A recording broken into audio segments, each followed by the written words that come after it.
12 লক্ষ টাকা খরচ করে বাড়ি বানিয়ে এখন পালিয়ে বেড়াচ্ছেন ভুবন বাদ্যকর। কিন্তু কেন? কথায় বলে অল্প জলের মাছ বেশি কিলবিল করে। ঠিক তেমনি কিলবিল করতে করতে হঠাৎ করেই ধরা পড়ে গেলেন ভুবন বাদ্যকর। রীতিমতো ভিখারি দশা হয়েছে এখন তার। এখন তিনি তার 12 লক্ষ টাকার বাড়ি ছেড়ে বসবাস করছেন একটা কুঁড়ে ঘরে। কিন্তু হঠাৎ করে কেন এমন অধপতন হলো ভুবন বাদ্যকরের? এই রাজপ্রাসাদ ছেড়ে এখন তিনি সামান্য একটা কুঁড়ে ঘরে বসবাস করছেন। 2020 সালের ডিসেম্বর মাসে বাদাম গানটা একবার শোনা গিয়েছিল ফেসবুকে। তারপরেই ভাইরাল হতে শুরু করে এই গান। ঝড়ের গতিতে ভাইরাল হয়ে যায় এই গান এবং গানের স্রষ্টা যিনি প্রথম ভাইরাল করেছিলেন তার নাম মাহসান স্বপ্ন। তিনি বাংলাদেশের একজন প্রখ্যাত ইউটিউবার। তিনি প্রথমে এসেছিলেন ভারতের পশ্চিমবঙ্গ রাজ্যের বীরভূমের দুবরাজপুরে। এখানে এসে তিনি ভুবন বাবুর গান শোনেন এবং তার ইন্টারভিউ নেন।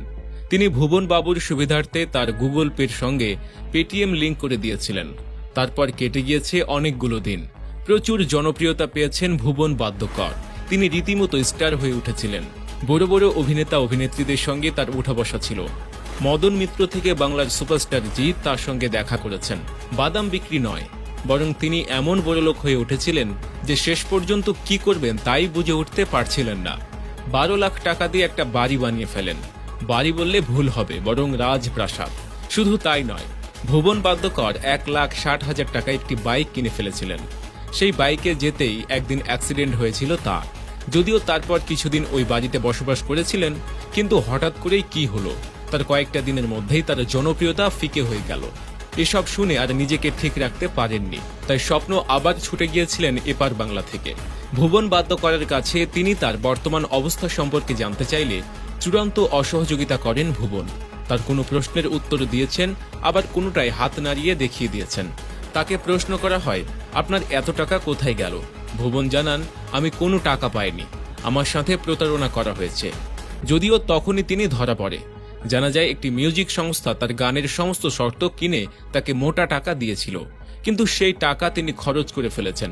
এমনকি তিনি আরও বলেন, এখন তিনি তার পুরনো পেশায় ফিরে এসেছেন, বাদাম বিক্রি করছেন। তাছাড়া কোনো অনুষ্ঠানে তাকে টাকা দেয়া হয় না বলেও অভিযোগ করেন তিনি। যদিও এই প্রসঙ্গে তার প্রতিবেশীরা জানিয়েছেন, ভুবন মিথ্যে কথা বলছেন, কোনো অনুষ্ঠানে তাকে আর ডাকাই হয় না। শুধু তাই নয়, ভুবন বাদ্যকর এখন আর বাদাম বিক্রিও করেন না। ভুবন বাবু বলেন, কোথাও বাদাম বিক্রি করতে গেলে মানুষ তার গান শোনেন, তার বাদাম বিক্রি করা মাথায় ওঠে। তবে অহংকার যে তাকে গ্রাস করেছে সেটা বলাই বাহুল্য।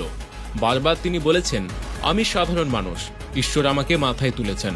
কিন্তু কোথাও যেন ভুবনের সঙ্গে রানু মণ্ডলের ছায়া দেখতে পান নেট নাগরিকরা। অতি লোভে তাঁতি নষ্ট, এমনই দশা হয়েছে এখন তার। আর সেটাই প্রমাণিত হয়েছে ভুবন বাদ্যকরের এই অবস্থার সঙ্গে। প্রিয় দর্শক, ভুবন বাদ্যকরকে নিয়ে আপনার কোনো মন্তব্য থাকলে পারে জানাতে পারেন কমেন্ট বক্সে। ভিডিওটি ভালো লাগলে লাইক দিন এবং শেয়ার করুন। আমাদের পেজের নতুন দর্শক হয়ে থাকলে পেজটি ফলো করে আমাদের সাথেই থাকুন। ধন্যবাদ।